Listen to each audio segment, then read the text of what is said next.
Hello everybody, Nick again, back again for my delightful little online grimoire. Remember, of course, the perspective I come across, the perspective I'm coming from is that there is a particular force there which can be experienced under some particular strange circumstances and has a particular effect, the nature of which we as a human culture and human society need to develop an understanding of somehow, because it does it can be used potentially to do an awful lot of good in terms of human communication, human understanding and human well-being. That's where I'm coming from. That's essentially the most important thing, and that's what needs to be brought into the world in a clear and objective sense for the purposes of human betterment in terms of, let's say, reduction of diseases, reduction of poverty, helping out with the environmental crisis or whatever else is going on in the world at that one particular time, and not just purely for selfish need and selfish greed. Because if you're doing it just for yourself, then essentially you don't really, what is your function in the world? Okay, I mean, when it comes to things like needing things is concerned, okay, we all need things, but if you're dealing with something which is supposed to be so amazing and so powerful that it does this, that, and the other, then surely this thing which is amazing and does this, that, and the other is the thing which needs to be studied with great care. And not from the point of view of a religion or a cult or anything along those lines. Now, don't get me wrong here when I say this particular, this particular sentence, okay? Please don't get me wrong. The JREF, for all of their incorrectness, is actually doing a service, and that service is to help us as a world recognize that we cannot make too many strong claims about something which we don't properly fully understand. And also we have to be able to work out what is true and right, rather than developing strong beliefs, when essentially the progression of knowledge should be about challenging your level of intellectual understanding about something at the stage that you yourself are at, and expanding beyond that for the purposes of refining understanding and skill. So, are you at that spot? Are you at that place where you can describe and define effectively and clearly the components of what it is that could possibly create the results? No. And I spent a period of time really liking the radionics community, because I felt that within that there was an attempt to try and understand the etheric forces concerned. And yes, I think that there is. But there's also another problem with the more occultic part of the radionics community, because they're still being bad and using the phrase, it works. That clear cut, that black and white, that reliable, this is the thing which they are communicating. I don't know what this phrase, it works, is culturally about within the occultic and pagan and magical communities. I really don't. It always sometimes seems like little cute code words that you say behind the bike sheds when you're 2-year-old in primary school. Oh, if I say the word "it works," that means I'm like you, I'm one of you. I mean, what is this about? Why is this in the community? Why is this exaggeration, this elaboration, this falsehood expressed this way? I can't understand it. It doesn't make any sense to have an entire culture saying it works and not showing you the nuts, the bolts, the spanners, the screws, and showing you the entire kit of how to put it together to make the one thing that you precisely desire, and to make sure it works 100% at a time which is specifically appropriate for yourself, so you can achieve what you want to in your life. For yourselves, for other people, for the rest of the world, getting rid of all the unpleasantness in the world, making the world a better place, curing diseases, building this, that, and the other, just doing good stuff. As a culture, we're certainly not there yet, and the thing that holds us back is language. It is your culture. It is the culture of your spellcasting. It is the culture of your divination. It is the culture of your attitude towards what it is you're doing. Some people within the dowsing community are actually trying. Okay, they're trying to explain in terms of how they can shift their perceptions, but a lot of them don't know how they're doing it, or why they're doing it, or why it is that they suddenly have the, or I say suddenly, or why they develop or have the ability to be able to do this, that, or the other, or why their sense of perception has been adjusted to achieve something, a lot of them don't know. What are the precise conditions of this? What are the precise conditions which could enable a specific result to occur? And also, I must remind you not to confuse luck with skill. All right, it's like one of those gambler fallacy things. You know, a gambler goes to the roulette wheel. They think they found a system. They go in there and they do it, and then after a few weeks, maybe they've got profit and they're feeling really good about themselves, and they're confident. They feel confident. You know, it works. That's it. It's it. I've got my system. I've got my system. It works. My system works. My system works. It works. It works. It works. And all of a sudden, the conditions change and something happens and it doesn't anymore. And then all of a sudden they're, living under a railway arch and drinking methylated spirits, and everything's really rather shit for them. And all of this from someone who believes that it works. Alright, so let's say there's an occultist who wants to light their yellow candles on a Tuesday afternoon to try and bring about some kind of change in the world, because that's their tradition. They light yellow candles on a Tuesday afternoon at 3 o'clock because that's what the planetary hour for this, that and the other, in accordance with the tradition that they've picked up from whichever book and whatever place it is, and they think, oh yes, it will work. Why? Now, from a psychological point of view, it could be said that if an individual had developed sufficient faith and trust in a particular set of traditions which led up to a particular understanding that they have, and they think that they're 100% right, that their psychological makeup could possibly be more somehow in tune to be able to create a particular change. But let's be honest, if you go to the go to the weirdo section of the library or the bookshop. Go to the weirdo section, which is where in my teens I was a bit of a disturbed child and I was spending all my money in the bookshop there. You'll just see lots and lots and lots of different traditions. If you go online, you'll see people arguing about traditions that were invented as recently as 20 years ago. Okay? Arguing about which particular New Age religious tradition or pagan tradition that was created 20 years ago is essentially the right one. And stop it. Just stop it. Just bloody well stop it. Right?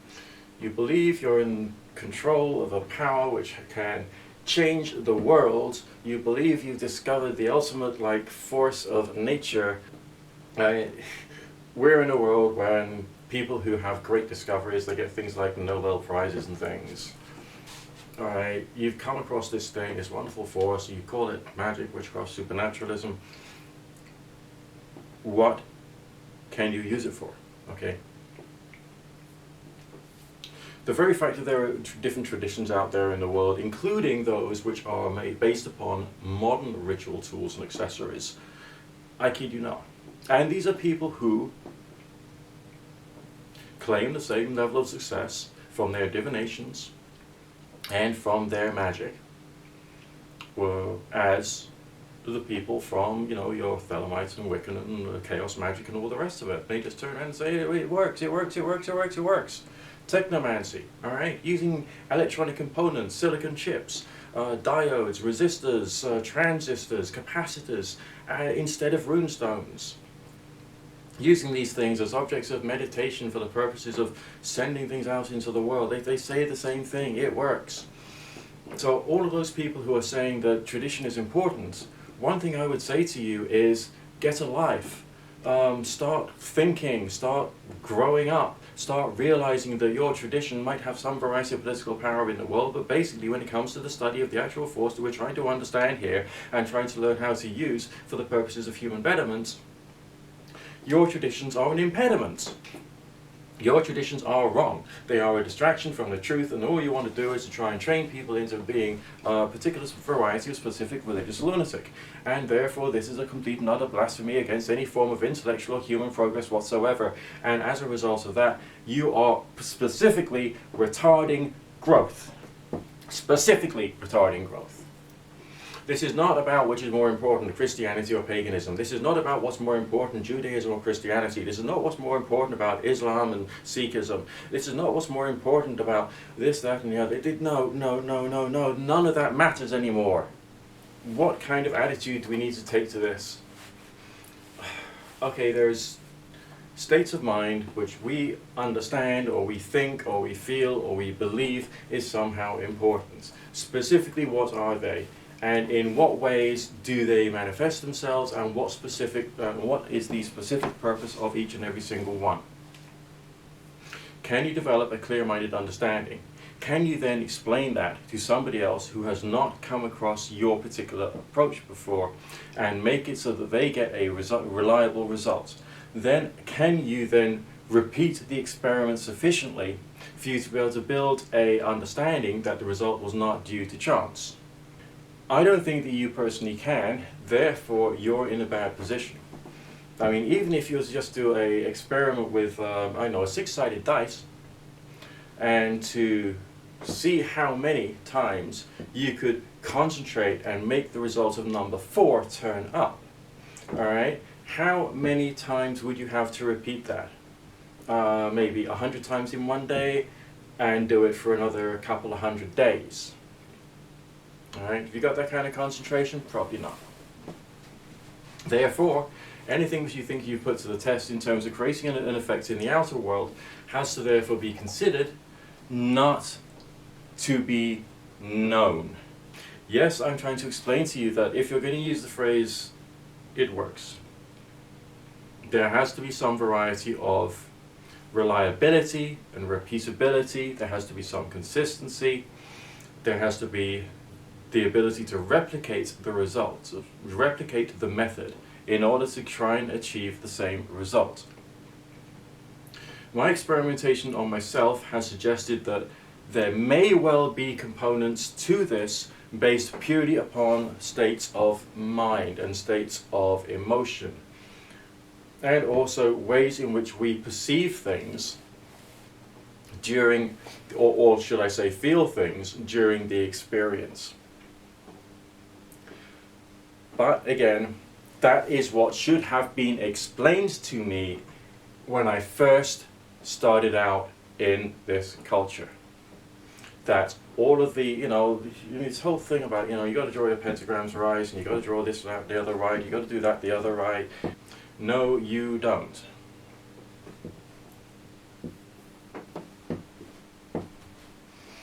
If there is a procedure, I don't think anyone has got it properly codified yet. I don't think that there has been someone who has looked specifically at the intellectual and emotional sides of the process of how it is created in sufficient detail and published it for anyone to try and work out the specific methods. Because it's to do with rearrangements of the consciousness, it's to do with rearrangements of the sense of perception, and human skill is variable. And therefore it's not necessarily something that we can reliably create a result in, because the circumstances in us and around us can change. So instead, what I'm doing is I'm trying to discuss the subject of spellcasting not from the point of view of just do this tradition, just do that tradition, and it works. Because if you talk like that, you have the brain of a Neanderthal, and you don't deserve the right to communicate to any other human being on the face of the planet ever under any circumstances, because you're dangerous. Intensely dangerous. I mean, I still don't know. I don't know why people allow this phrase. I just don't know why they allow it. I mean, if you're in one of these magical communities whereby people turn around and say it works, I challenge you. I challenge you right now. So whenever you hear someone say it works, turn around and say, no, it doesn't. Or turn around and say, can we discuss what you precisely mean by that? Alright? Can we discuss who it is you're going to influence when you use the phrase it works connected with something which promises miracles? Because that's what we're talking about here, miracles. Okay? And why is it you would want to influence these people that way? And why is it you would want to hurt people that way? And why is it you're such a sadistic idiot that you would actually want to hurt people that way? And why is it you would want to distort people's minds that way and distort people's lives that way? Why is it that you're so sick in the head that you develop pleasure from this, or a feeling of empowerment over people who are not doing as well in life as yourself? You know, are you some variety of ableist? Are you some variety of person involved, some variety of culture war against people who aren't doing as well as you in life? In the name of all that's holy, I challenge you to do that right now and spread this understanding, spread this gospel, whatever. Teach them that they are damaging people, and teach them that they are damaging scientific progress, and teach them that they are damaging progress in terms of human health and human understanding and human communication. Teach them the truth. Their culture is sick. Sick to the core because of the false use of language. But let's think about the actual operations of attempting to do these things as is laid down in various traditions around the world. Yes, there is still, despite the fact that I said that, a reason to do this stuff. Yes, there does still seem to be some variety of effect, and sometimes other people can feel it. One can share dreams with people, one can communicate information from one place to another.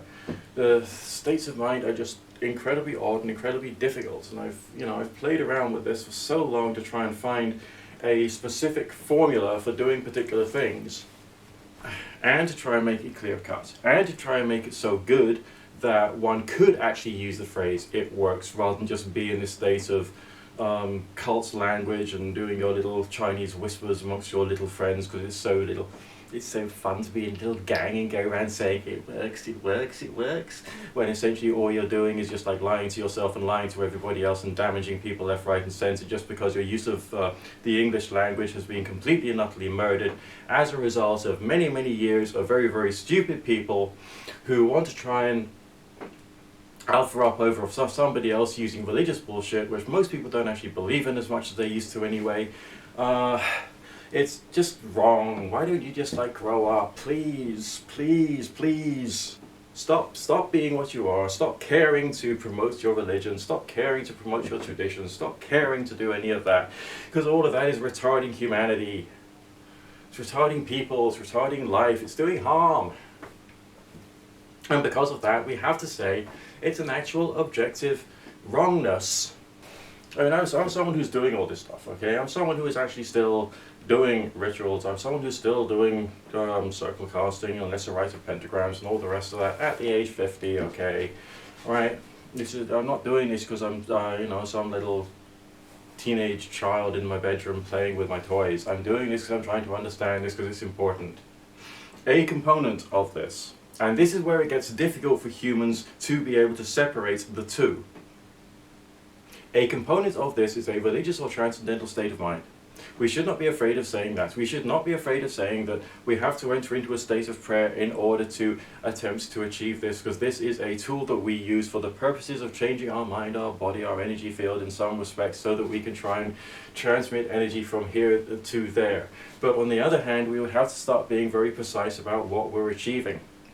At some point in the future, I'm probably going to get myself an EEG reading device so I can try and measure patterns of brainwave activity as I go through various different experiences to see what happens.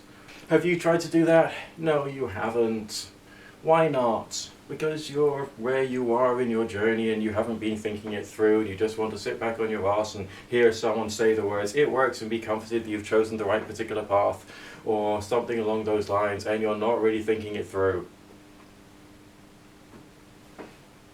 Magic should be, as far as I'm concerned, well, using the term magic loosely, because that would also incorporate spiritual healing, it would also incorporate Reiki, it would also incorporate everything from alternative health, it would also incorporate, you just, all kinds of fun stuff, all kinds of stuff is there.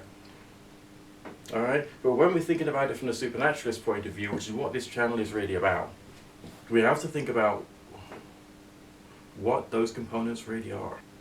What is it that seems to create the experience of something which could possibly create change?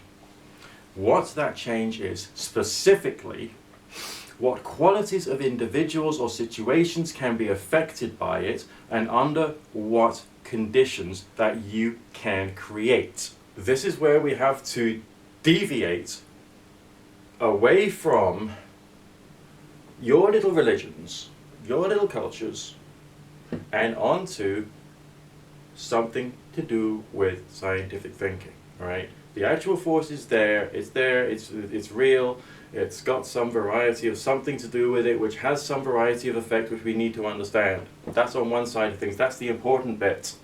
And on the other side of it is pagan and magical traditions. And I want to set fire to a lot of them. Set fire to them. Throw them away. Destroy them. There is no spellcasting in a spellcasting book. The Lexici of Solomon, in any publication or any form whatsoever, is just a load of religious traditions. Aleister Crowley tried to point out to us, in his own hidden language, how to potentially achieve that through ascension meditation. He explained it badly. He explained it for his particular cult. He explained it through the way in which was appropriate for him somehow. But it was not in sufficient depth to give you the clarity of thought that you need in order to try and do this stuff well. I therefore want to encourage you to do ascension meditation, which I think is a component of preparing your mind and body to be able to do weird stuff. You know, again, don't get me wrong, please, because I know full well that for the human individual, things like a sense of identity, a sense of who you are and what you believe and what you think and where you come from is really, really important to you personally. And therefore, I would encourage you to use your traditions for that purpose. And I think that in that respect, spirituality and expressions of faith is really, really important. But what I want you to do is not to confuse that with attempting to create some variety of change in accordance with the will using some variety of supernatural means. Remember, of course, that much of the writings of Aleister Crowley was not actually about magic. It was about making yourself stronger and fitter and doing exercise so that your body is capable of doing all types of work, and get yourself educated so that if you're educated then you'll be able to know how to think better and that sort of thing. You know, it's just, that's what he's saying. He's talking about personal improvement, and in that respect he's talking about changing conformity with the will. He speaks about someone who is a cancer patient, who is at home and needs to spend all their time doing their self-healing and would not then engage in another, you know, way of life. Because they're a sick person, they therefore need their healing time, and therefore it's not right for them as an individual. They don't fit into another environment, okay? So therefore he's just telling you, when you're sick, you look after yourself. When you're well, you do the best you can to make yourself strong and fit and healthy and prosperous. That's all he's really saying. He's not saying anything else, really. The actual occultic components of his writings is smaller. And a lot of that is to do with attempting to deal with spirits in a particular way in accordance with a certain number of traditions, which he would have actually been able to hypothetically do on the basis that he had been successful enough in the ascension meditations. Hypothetically. But that's still hypothetical because you don't quite know to what extent that is right or whether that is delusional. He speaks also about visualizing someone getting better if they've been ill. But he also doesn't go into great detail as to what specific state of mind you have to be in. I'm sure during the time of writing for him, there wasn't that much in the way of EEG machines out there. There wasn't that many other ways of measuring energy. I mean, there's things called a life field meter these days, which I haven't yet played with, and that's supposed to be good for working out how much vital energy there is still left in a living leaf or something like that. An experimental tool. I don't know whether that will at some point be useful in the future for the purposes of measuring how much energy a person is able to put out for a particular phenomena. But there's still an awful lot of work that needs to be done, especially in terms of our thinking, to be able to make an assessment. Remember that the whole aspect of spellcasting must therefore be different from the action of mediumship, because the action of mediumship and spiritualism is all about sensitivity and finding things suddenly appearing in the mind in a time of sensitivity with the appropriate levels of directed attention and sensitivity for the purposes of attempting to receive a message which comes from an apparent source. That apparent source, you would have developed some variety of way of adjusting your aura and energy field and sense of perception to for the purposes of achieving that particular form of communication, which predominantly occurs through a very expanded state of mind as a result of opening the chakras and feeling slightly vertigo-y, possibly because you've developed some gamma frequencies as a result of a high spiritual state of mind. That's mediumship. Spellcasting, on the other hand, in terms of general hypothesis, is more to do with the raising of a certain quantity of energy which has a certain quantity of meaning and intention and delivering it in a certain way. The attitude of radionics is different, because the attitudes of radionics, you set up your machine and you leave it running. That's the whole idea. You would leave the frequency going through it, you leave the witness sample on it, you leave the intention on it, you leave the dials tuned in a certain way, and you let it run until such time as the intention has become manifest. So therefore, there is a very different theory behind the radionics machine as opposed to the spellcasting methodology, even though there are great similarities between the two. So therefore, to the most part, with spellcasting, it's more a question of creating a blob of energy which you're then sending out and trying to create an instantaneous change. It could hypothetically be possible that one can program the energy to be able to lurk around for a period of time. But that's still hypothetical, and I think there's no real way of conclusively measuring it. We attempt to do things using the pendulum, we attempt to do things using the Bovis scale, but we can't necessarily create a very specific measure of precisely what's really going on 100%. Instead, we're operating via intuition, but then intuition itself would have to be more codified, more specifically, in order to work out what is going on with intuitive working out of the energies of a particular situation first, and also to make sure that the other intuitives would have the same variety of experience to provide a sufficient reason to possibly act in a certain way magically. I don't think that any of you have done that. I don't think that any of you have got an actual codified magic. No. You have traditions, you have your, your symbol systems, and you have your own personal approaches. But this has got to be specific, time-bound, measurable, reliable, and repeatable for us to use the phrase, "it works." Show me. If you think you've got it, show me. And show me to a sufficiently scientific standard that you personally have it. Because if you can't, you're one of the problems in society. Okay? You are one of the problems in society without the shadow of a doubt. I mean, surely if I went to a doctor and the doctor had the power to cure me of a life-threatening disease, like at no cost, right?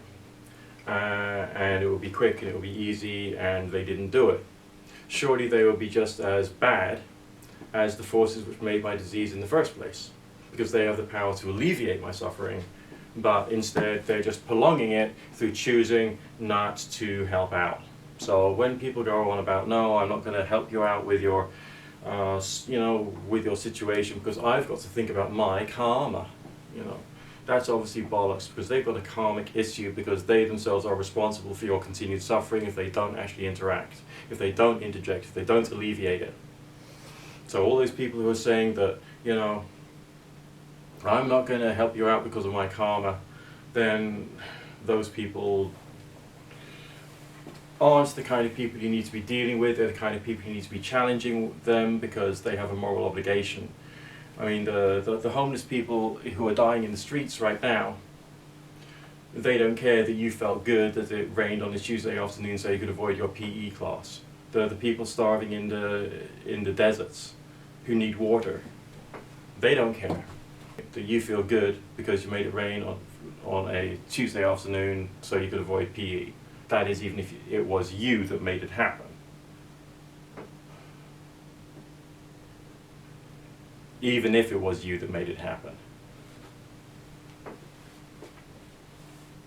So therefore, if you think you can master the weather, then you had better go straight out to Africa right now. No. Prove your magic works, go to Africa right now. And all these people who say, it doesn't work like that, these are people who I specifically have a serious issue with. So, well, it works, it works, it works. Okay, well, cure me my diseases. No, it doesn't work like that. No. You just said it works. Therefore, it works just like that. Specific, time-bound, measurable, repeatable, reliable. That's the definition of it works. It works just like that. Because you said it. Your culture said it, your people said it, your people are reiterating it all the time, and it is a damned lie. Each and every single one of you have a culture of perpetuating this falsehood, this false interpretation, this lie, this evil, and you are hurting people in the process. You are actually hurting people in the process. And the fact you can't work it out, and the fact you can't work out that your falsehood is hurting people, says terrible things about you, not only as an individual who uses this phrase, but as an entire culture. Potentially millions of people around the world, perpetuating this lie, this falsehood. Not progressing the actual objective understanding of how to create a specific change for specific purposes. And also having a culture which is ingrained within it the fact that it is somehow appropriate to lie in this way. And on top of that, it's become part of religious creed or religious canon amongst the occultic, pagan, magical communities to use this phrase.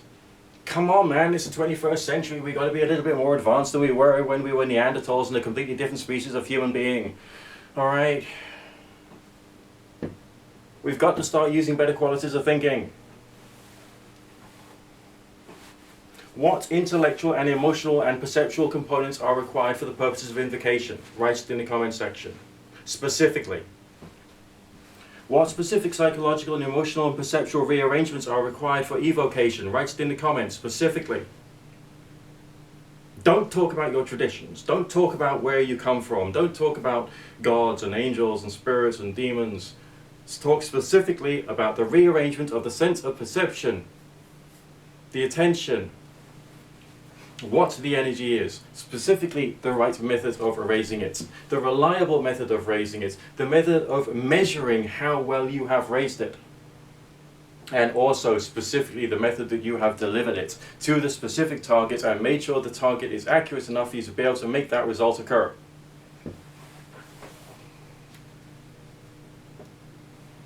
What are the rearrangements of mind and being? And when you're using the language to describe it, let's say opening the chakras, all right? Opening the chakras. We can communicate this better. We can communicate this suggesting that there are different levels of perception and understanding about this. We can communicate that there are different levels of perception and understanding about this for specific purposes. We can try and codify which particular one is right and which particular one is wrong. All right? We can try and find a way of measuring what we consider to be results. We can try and measure a way in which we can consider that this energy can be delivered and delivered accurately and precisely. If there is more than one practitioner required, how many? And in what way does each and every single individual have to be specifically trained, and also what particular lifestyles they have to have prior to reaching this time in order to have the right kind of energy in their body, mind, spirit, soul, aura, whatever the heck it is, to be able to deliver it. Can we be precise about this? If someone is being convinced that something works by someone who said it works, they have to be given the complete power over it. And I don't think that we can also promise someone jam tomorrow. There's another serious issue here associated with the concept of development, the concept of psychic development, the concept of spiritual development. Because a lot of people are going through this because they think that this is the only way in which they can possibly solve a particular problem in their lives. All right, they're taking time which they could be spending, I don't know, working for a living or studying something, and they're spending it like trying to develop magical power because it's the only thing that they've got left to try and solve their life problems. The people are acting out of intense desperation. I know this because I'm hearing it every month or so down the psychic lines when I'm doing my tarot readings. It's bad. It's really bad. When it comes to something like spiritual healing, the understanding is that you're taking your entire being, your entire energy field, and you're trying to change that into something which can do the work. It's not just a question of, saying the right words or drawing the right Reiki symbols. It's a question of the change of your energy fields. But there's too much attention based focused on the traditions of the symbols, and not enough work done on the energy fields, on the change of the mind, on what it requires in order for the particular result to occur. Because most people who go around saying it works don't actually understand the components of what it is that seem to create a particular result which happened to them at a particular time. And as a result of that, they're in a state of delusion and false explanations, and they're suffering from some particular fallacies of thought. But let's put this whole thing into perspective. There are lots of things that we just don't know and can't know about what the energy is supposed to be about. But we can try and at least feel it. Maybe we can't analyze it as scientifically as a normal, regular individual, and so therefore maybe I should be explaining things more from the point of view of the individual and what the individual should be doing, or could be doing in order to help to create a result. And it's to do with how the energy field changes and how you turn yourself into a vessel for a particular message and then deliver that whole one particular message in a particular direction, and that requires a lot of meditation. There are some times when you seem to be able to communicate that message more effectively, and sometimes you can't. Where you shift your level of intention, you shift it from not only what state you're in before to what state you need to be in, but also having that entire state codified by the message. And the message itself is what it is you're trying to do, what it is you're trying to affect, and how it is you're trying to affect them, and how it is you're trying to affect that particular situation or place, and going into specific detail as to what that is. The process that people go through with using things like the Kabbalistic tree of life and all this other ways, filing ideas away in various different boxes and using colors and numbers and symbols and the rest of that, is an attempt to codify intention. But if it's an attempt to codify intention, then it's the intention that matters and not the symbols. It's the intention that matters more than doing things at the right planetary hour. It's the intention that matters much more than doing things at the right time of day or season or the rest of that, because essentially the season itself or the time of day itself is just another ritual accessory which is there to help to codify intention. It doesn't actually matter. It's a useful tool. If you feel the need to use that kind of language, then you can use that kind of language. But it's the question of the codifying of the intention. This phrase we use, which is like the raising of energy, it feels when you're doing that sort of thing like there is a certain level of intensity or energy or warmth or something else going on in the air. Your mood is slightly elated. There's a slight feeling of euphoria about it. If you've been doing work with the chakras, you might end up getting something which will feel like a spiritual high. But that statement of it being a spiritual high is a statement of the nature of how the experience feels, and not necessarily saying that there is even any influence from some divine force. Even if you are in a state of meditation in which you feel you are directly in connection with a divine force and it's all around you, or you can see it in front of you and it is absolutely amazing, there is no real way of saying whether that is anything else apart from an aberration of the nervous system, objectively. But despite the fact that it might still be an aberration of the nervous system, that aberration of the nervous system might easily be a tool that is needed to turn your entire being into something which can then hypothetically send this hypothetical energy in a particular direction for the purposes of achieving something in the outer world. This is where we are at now.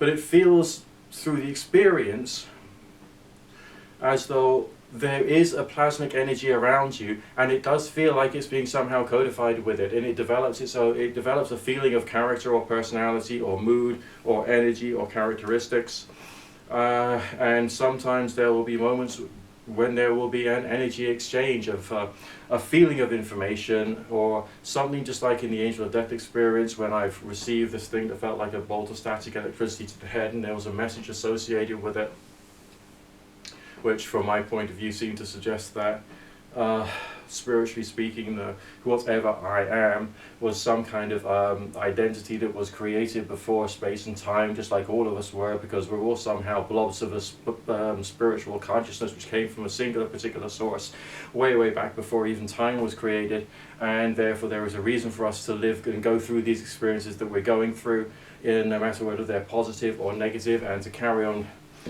fighting against our challenges. And that's somehow part of a universal divine something or other, and the experience of my individual consciousness is not necessarily really important to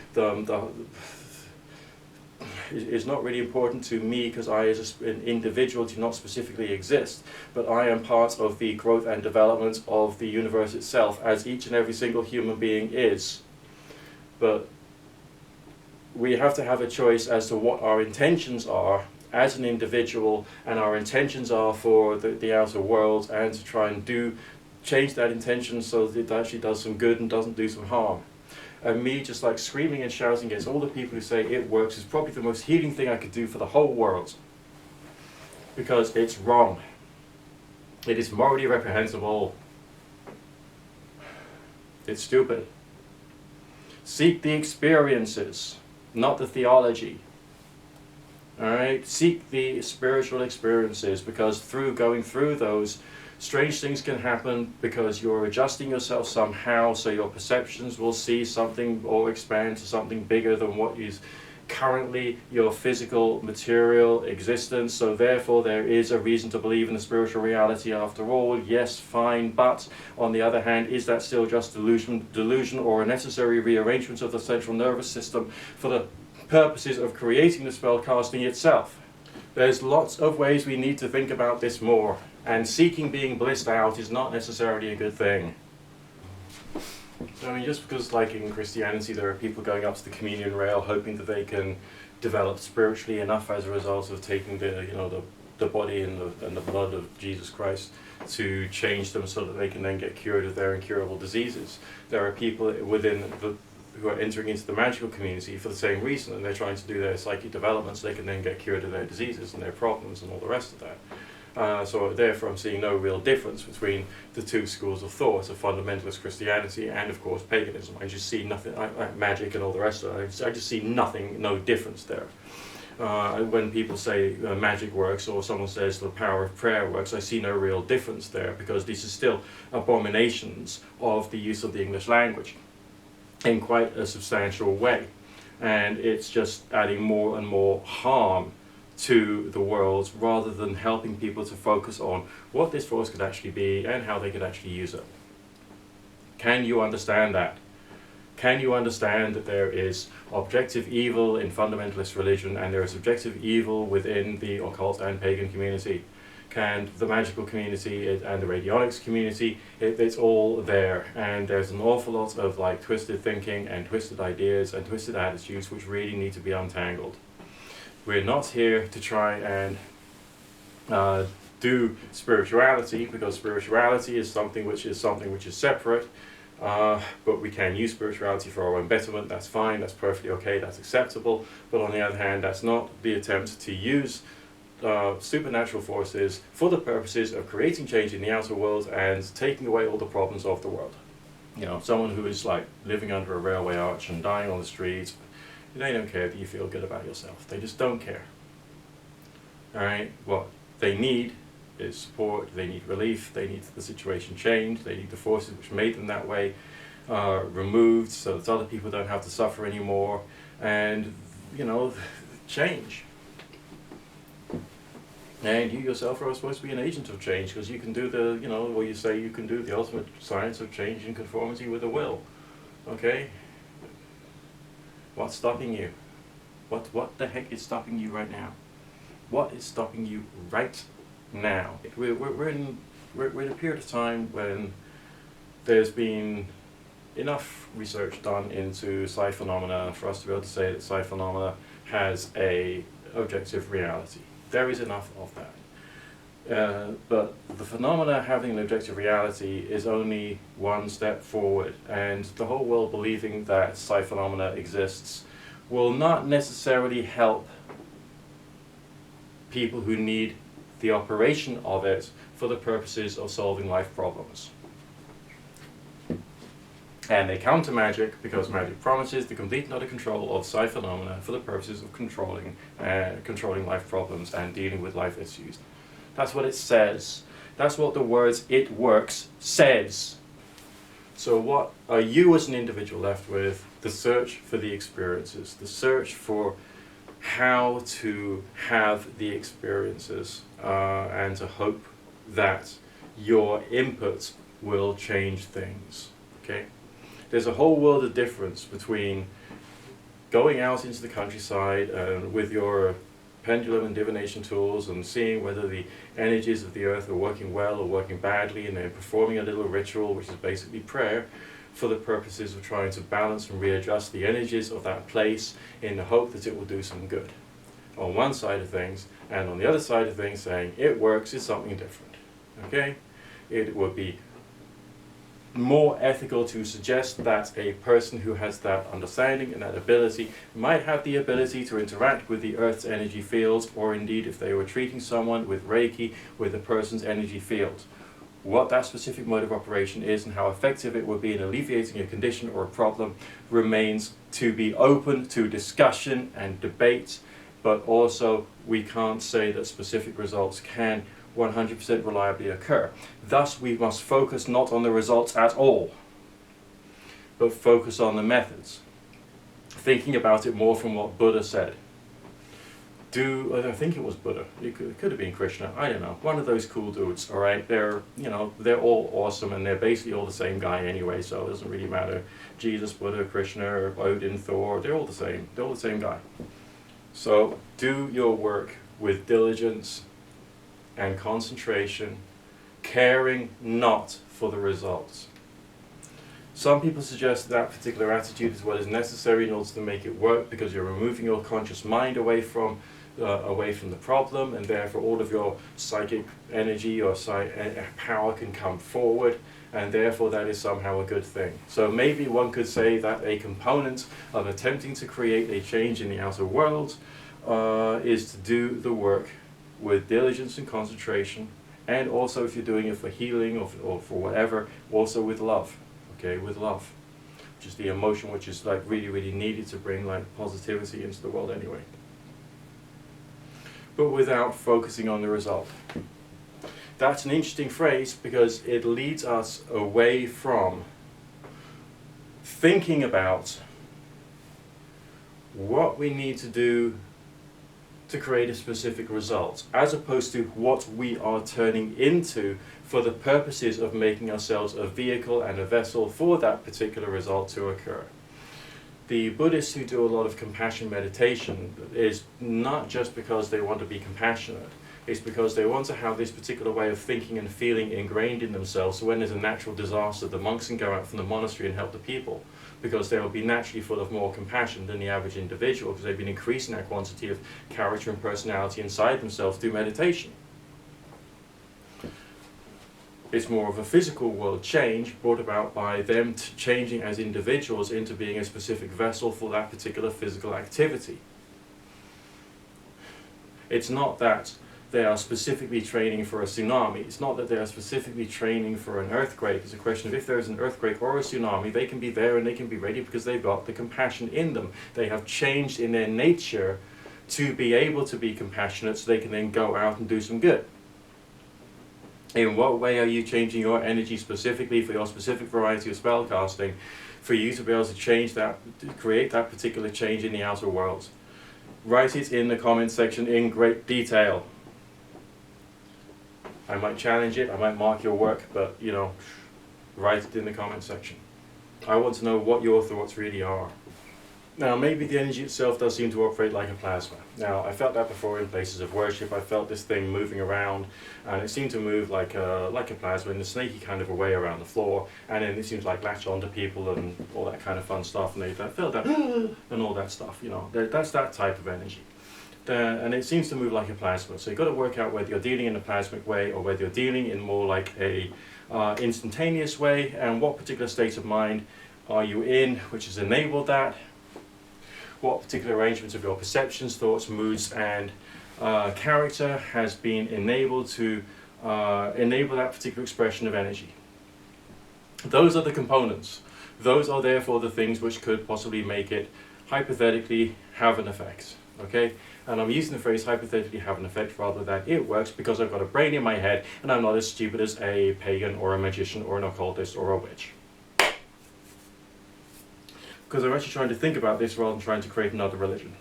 Because there's no point in that. I'm concerned about the use of this particular energy force for the purposes of building things up in the world and doing the world some good and doing individuals some good and helping people with problems. And I've got to just carry on reiterating that there's no point in using simplistic language for something which is quite so obviously complicated, obviously difficult, obviously not something which is clear-cut. So what did you do to get yourself into that state of mind specifically? What was your change in sense of perception? How did you deliver that message across? Experiences with sharing dreams with people shows me that you can communicate a message over distance. It can happen. But when I say can, I don't mean reliably or specifically, and it depends upon your state of well-being at the time. If you're physically strong, you're physically healthy, your mind is strong, your mind is healthy, and you're full of like all the good things in life, then report that. You know, write down precisely what conditions could possibly create this. And when you're talking about like manifestation, talk about how the results seem to occur on the physical level. Talk about it. Okay, well, I did a ritual in order to get a job, and I got a job, and that was freaky. No, that wasn't freaky. You applied for a job. You were the kind of person who could go for that job and get that job. You were already like educated enough in the right way. You had enough experience behind you, and then you got the job. Don't confuse luck with skill, and don't confuse skill with luck. These things are different. You cannot say that it was the results of you doing your ritual that got you the job, because otherwise you should be able to take someone who has got no experience, no education, no nothing, maybe is a complete psychotic and has had mental breakdowns every like 5 seconds, all right, and then do the spell on them, and then hey presto, they can get the same job and be able to be successful at it. You know, in what way was the spell the contributing factor? How can you measure that? If you can't, then shut up. Forever. Because you don't know what you're talking about and you're saying something that makes no sense. And it makes no sense because there's people who actually require something that does make sense and you're not helping them.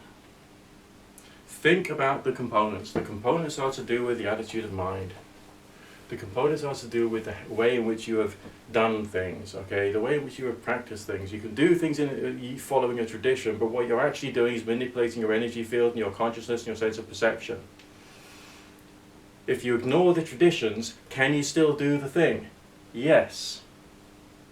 Because the traditions should be there to inform you or to create the cozy environment in which you can do what you have to do.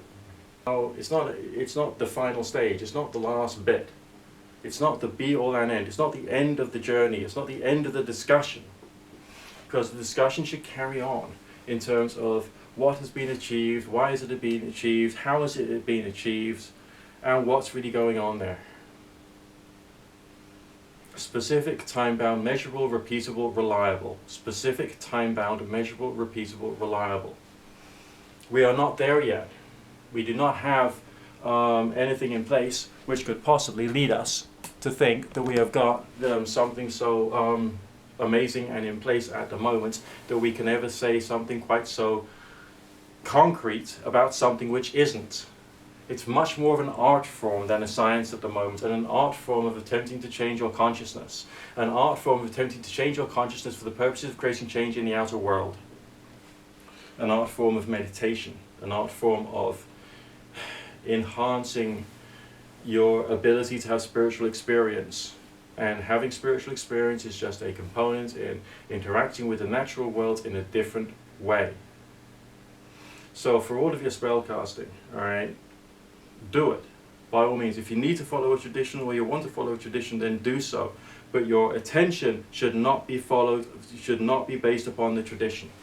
It should be based upon using your intelligence and your articulation and your skills of articulation to explain the precise psychological, emotional, and spiritual states of mind that you are in at various different stages of this operation, and why you feel that has had some kind of importance in the generation of a result, and then to be able to make it so that the result is 100% provable.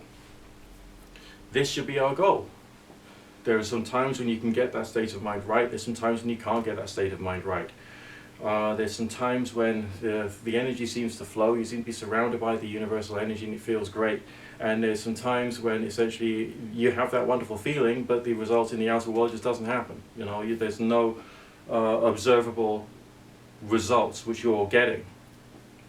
And if you do get what you consider to be an observable result, do not confuse luck with skill. Alright, put it to the test again. The same method. What did you do that was right? What did you do that was wrong? Prove to me that you're a diligent researcher into nature and show me your workings. Show me in what ways you've done it right. Show me in what ways you've done it wrong. Carry on doing it for yourself, putting it to the test, experimenting, exploring, focusing on that one particular skill, and working out what rearrangements of the mind have happened at various different stages in your growth, which has enabled that particular result to apparently occur. Codify it, write it down. We have the comment section. I mean, way back in the day, the people who I used to know who weren't worried about psychic attack were usually those who were stronger. Alright, physically stronger, mentally stronger, emotionally stronger, psychologically stronger, with a stronger sense of self-identity. They didn't really have too much to worry about because things just did not affect them. There were those who were also physically strong who said they experienced psychic attack, but they said they could find a way of brushing it off themselves. So it appears that from talking with these people, some of the best ways in which you can defend yourself against psychic attack is to make sure you are in a good situation in life. Okay, think about your earnings, think about your work, think about your stability, how you're living, whether your living style is like stable and secure enough. There are some books about chakras which suggest that each one of the chakras relates to different aspects of your life path. So let's say if your physical life is really bad, then your red chakra will be a little off whack. So you work on healing the red chakra through healing the way in which you're living, the tidying and cleaning the house and sorting out your work and sorting out your money and sorting out your car and your expenses and everything else. That's kind of like the red chakra level. And then there'll be different associations for the other different levels of chakras going right up to the crown chakra. And so therefore it was teaching you about self-actualization. Maybe that's true to a certain extent. Maybe the quality of life that you're living and the way in which you're experiencing it has some kind of impact upon how you are perceiving and understanding and engaging with energy, and how you are changing your character as an individual to be the kind of individual that can do things. That's something else to be aware of. So think about how you're doing your life. And maybe doing your life helps you to change the way in which you're doing your experience of magic. But be aware that moments of elation can come, and moments of elation are scary. When you have a really good experience and it's that amazing and it's that wonderful, you want to tell absolutely everybody on the face of the planet, be careful. Those moments of elation can convince you, because you're a primitive little monkey, of your power or who you are or what you're capable of and all that stuff, and all of that is just nonsense. It's just silliness. Just stop it at once.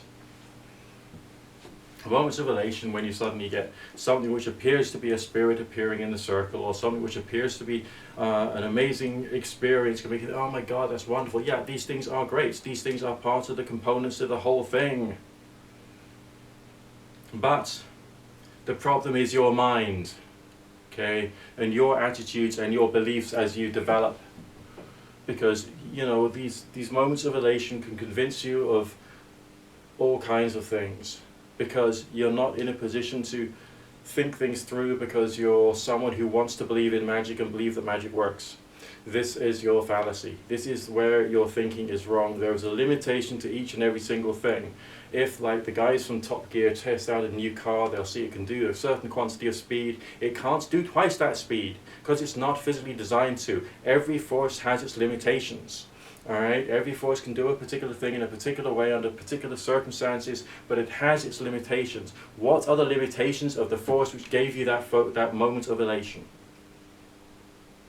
Well, my magic works. No. You did something, and something seemed to happen. Show me scientifically, and prove to me scientifically with good reasoning that you personally, you who spent all your time being a religious nutter, actually made that particular thing happen. Because it's the person's obsession with themselves, an obsession with their belief in their own power, which overrides their ability to think. It is therefore a form of insanity. Deep, deep, deep insanity. Unclear thinking. Sickness. From both elation as well as all kinds of other stuff. Be careful of how your experiences are directing your thoughts. The more you do this stuff, yes, you will have these experiences. You will eventually get to, like, I don't know, communication with an angel or other stuff going on. These things will happen to you. It's part of the process of exploring reality, but you're exploring it. You're not there, okay? You can't be someone who's just like only just learned how to use a spanner for the first time and is convinced that he's like an A1 mechanic who could probably build a Boeing 747 with some aluminium foil. People's thoughts about these things are ridiculous.